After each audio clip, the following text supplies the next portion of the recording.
चक्रवर्ती, आप देख रहे हैं वॉइस ऑफ फ्रीडम। आज हम विधानसभा क्षेत्र अतरौलिया में, जो कि जनपद आजमगढ़ में पड़ता है, अतरौलिया विधानसभा में एक ऐसे प्रत्याशी से बात करेंगे जिस पार्टी ने पहली बार उत्तर प्रदेश में अपना पांव पसारना शुरू किया और उत्तर प्रदेश में ही तमाम ऐसे बड़े दल हैं जो अपने आप को बाहुबली समझते हैं, उन दलों को बहुत ही बड़ा झटका देने का काम कर रही है। हम बात करेंगे अतरौलिया विधानसभा में वीआईपी प्रत्याशी के, जो वीआईपी प्रत्याशी हैं, वीआईपी पार्टी के जो प्रत्याशी हैं, उनसे बात करेंगे। सबसे पहले आपका हमारे चैनल में बहुत बहुत स्वागत है। एक बार सर अपना वो परिचय दीजिए ताकि हमारे दर्शक लोग जान सके कि आप कौन हैं। मेरा नाम इंजीनियर सौरभ निषाद है जी। दरअसल थोड़ा मेरा गला बैठ गया है। कोई बात नहीं, माइक हमारा बहुत बढ़िया है। इंजीनियर सौरभ निषाद नाम है मेरा। मैं आजमगढ़ का ही रहने वाला हूँ और पार्टी से जुड़े हुए मुझे लगभग 1 साल से ज़्यादा हो गया है और हमने जो संघर्ष किया है समाज के लिए, उसको देखते हुए माननीय जो हमारे कैबिनेट मंत्री हैं मुकेश सहनी जी ने मुझे इस विधानसभा की जिम्मेदारी दी है कि इस सीट को जीत करके उनको लखनऊ में नाव को दिखाने का प्रयास। तो इंजीनियर साहब, ऐसा कौन कौन सा मुद्दा वीआईपी पार्टी का है जिस पार्टी को लेकर के आप क्षेत्र में भ्रमण कर रहे हैं और प्रचार कर रहे हैं और अपने पार्टी के लिए वोट मांग रहे हैं या अपने लिए वोट मांग रहे हैं? ऐसा कौन सा मुद्दा है कि अगर आपकी पार्टी सत्ता में आती है तो कार्य करेगी? देखिए, मुद्दे अभी हमारे माननीय मंत्री जी ने संबोधन किया तो आपने सुना होगा कि इस देश में मात्र 2 लोग रहते हैं, एक अमीर और एक गरीब। तो हमारी पार्टी, हमारे मुखिया गरीबों की लड़ाई लग रहे हैं। गरीब ऐसा नहीं है कि सिर्फ एक जाति में होता है, गरीब एक धर्म में नहीं होता है। माननीय मंत्री जी और हमारी विकासशील इंसान पार्टी सभी जातियों को, सभी धर्मों को लेकर के उनमें जो गरीब हैं, जो शोषित हैं, जो वंचित हैं, यानी कि सरकार की जो योजनाएं चल रही हैं वो उन तक नहीं पहुंच पा रही हैं, उनकी लड़ाई लड़ने का प्रयास विकासशील इंसान पार्टी कर रही है और उनके हक की लड़ाई लड़ रही है। तो गरीबों के उत्थान के लिए ऐसा कौन कौन सा मुद्दा है कि अगर सरकार बनेगी तो ऐसे कौन कौन से कार्य हैं जो तत्काल धरातल पर देखने को मिलेंगे, कि कौन कौन सी ऐसी योजनाएं हैं जिनसे उत्तर प्रदेश की जनता या अतरौलिया की जनता लाभान्वित होगी? देखिए, गरीबों की गरीबी अगर दूर करनी है तो सबसे पहले उनके घर में शिक्षा की अलग जगानी होगी, यानी कि शिक्षा व्यवस्था को दुरुस्त करना। यदि अतरौलिया विधानसभा से यहाँ की जनता मुझे, यानी कि विकासशील इंसान पार्टी को लखनऊ में भेजती है तो सबसे पहले जो शिक्षा की व्यवस्था गड़बड़ है इस विधानसभा में, उसको दूर करने का प्रयास करूँगा, ताकि यहाँ का जो आने वाली पीढ़ी है यहाँ की, जिसको उचित शिक्षा मिले, यहाँ जो बच्चे हैं उनको उचित शिक्षा मिल सके, ठीक है, और वो रोजगार स्वयं पाएँ और रोजगार पैदा करें। हमको ये नारा गरीबों के लिए हमने दिया है कि हमें राशन नहीं, हमें रोजगार चाहिए और रोजगार पाने के लिए शिक्षित होना बहुत ज़रूरी है। और इस अतरौलिया विधानसभा में सबसे पहले मैं शिक्षा की जो दुर्व्यवस्था है उनको दूर करने का प्रयास करूँगा। इंजीनियर साहब, वैसे ये अतरौलिया विधानसभा समाजवादी पार्टी का गढ़ माना जाता है, जहां से कभी बलराम यादव जी मंत्री हुआ करते थे, संग्राम यादव 10 साल से विधायक हैं। तो क्या लगता है कि आप इन्हें किस तरीके से मात देंगे और ऐसे कौन कौन सी दुर्व्यवस्थाएं आपको देखने में मिलती है?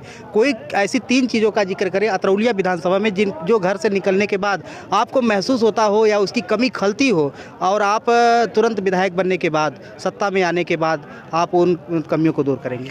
देखिए, इस विधानसभा सीट पर जो भी विधायक रहे हैं उन्होंने कभी जो अति पिछड़ा समाज है, जो वंचित समाज है, उसके लिए कार्य नहीं किया। कार्य ऐसे नहीं किया क्योंकि मैं पिछले 1.5 महीने से इस विधानसभा में घूम रहा हूँ और उस समाज, उस तबके में जा रहा हूँ, जिस गांव में जा रहा हूँ वहाँ मुझे कभी गांव में अंदर गाड़ी लेकर जाने का सौभाग्य नहीं मिल पाया। यानी कि गांव के बाहर गाड़ी खड़ी करो, फिर गांव की पतली पतली गलियों में आप जाओ। यानी कि ये समस्या जो है, जब उस समाज के बहू बेटियां शादी करके जाती हैं तो वो भी गांव के बाहर उतरती हैं, तब अपने घर जाती हैं, या अगर शादी होती है तो गांव के बाहर जाकर के गाड़ी में बैठकर विदा होती हैं। दूल्हे को अगर चढ़ना है तो वो भी गांव के बाहर तक पैदल जाता है, तब गाड़ी में बैठ पाता है, अपने घर से वो गाड़ी में बैठ के नहीं जाता। पहली समस्या कि यहाँ के जो अति पिछड़ा और वंचित समाज है उसके गाँव की जो गलियाँ हैं उनको दुरुस्त नहीं किया गया, वहाँ बिजली की समुचित व्यवस्था नहीं की जा रही है, और जो अति पिछड़े समाज के गांव हैं उनके आसपास जो प्राइमरी विद्यालय हैं या जो प्राइवेट विद्यालय हैं उनमें उचित शिक्षा की व्यवस्था नहीं है। यानी कि प्राइमरी विद्यालय, ये भावना फैला दी गई है गरीबों में, अति पिछड़ों में, कि तुम्हें एक बेला खिचड़ी मिलेगी, भोजन मिलेगा, तुम बस पेट के लिए लड़ो, तुम दिमाग के लिए मत लड़ो। ये सरकारें या ये जो विधायक रहे हैं यहाँ पे, इन्होंने इस समाज के लोगों को शरीर से नहीं दिमाग से अपंग बनाने का प्रयास किया और काम किया है। तो कैसा लग रहा है जनता के बीच में आप जनसंपर्क कर रहे होंगे, लगभग पिछले 2 महीने से आप जनसंपर्क कर रहे हैं, तो जनता का रुझान क्या आपको मिल रहा है? निषाद समाज के अलावा और कौन कौन से समाज का समर्थन आपको मिल रहा है? देखिए, निषाद समाज के अलावा मैं आपको गिना दूँ, अभी हम पहले अपने समाज को एकत्र किए, गोल कर लिए, और आज आप निषाद समाज के किसी भी गांव में जाइए, वहां किसी से पूछ लेगा भैया क्या चल रहा है, तो आपको बताएगा कि यहाँ नाव चल रही है। किसी भी गांव में जाइए। दूसरी चीज़, हमने अति पिछड़ों की बात की। अति पिछड़ों में राजभर भी आते हैं, ठीक है, गौड़ भी आते हैं, लोहार भी आते हैं, प्रजापति भी आते हैं। इन सब समाज के लोगों का भी समर्थन मिल रहा है, क्योंकि ये लोग भी विकल्प तलाश रहे हैं। विकल्प इसलिए तलाश रहे हैं क्योंकि सपा से उम्मीद नहीं रही इनको, क्योंकि सपा जानते हैं एक परिवारवाद की जो है पार्टी है, वो अपने परिवार के मतलब यादव समाज के लोगों का ज़्यादा भला करती है। दूसरा, भाजपा केंद्र और प्रदेश में और अति पिछड़ा समाज के 17 जो जातियों का आरक्षण है उसके मुद्दे को उसने निगल लिया है, यानी कि ये भाजपा को भी नहीं चाह रहा है।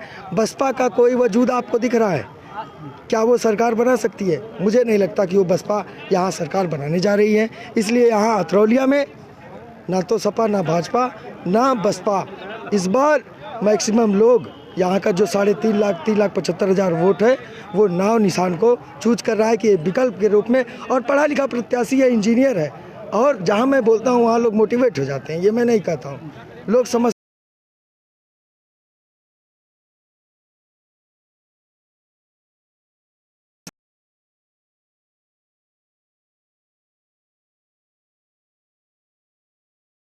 हैं इनके बच्चों का भविष्य कैसे सुधरेगा।